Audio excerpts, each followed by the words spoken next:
Hubarin ang takot sa iyong damdamin, ipamalas ang angking galing.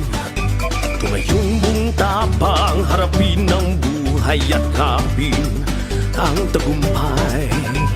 Tulungan ang kapwa't bigyang halaga, huwag hatakin ng pababa.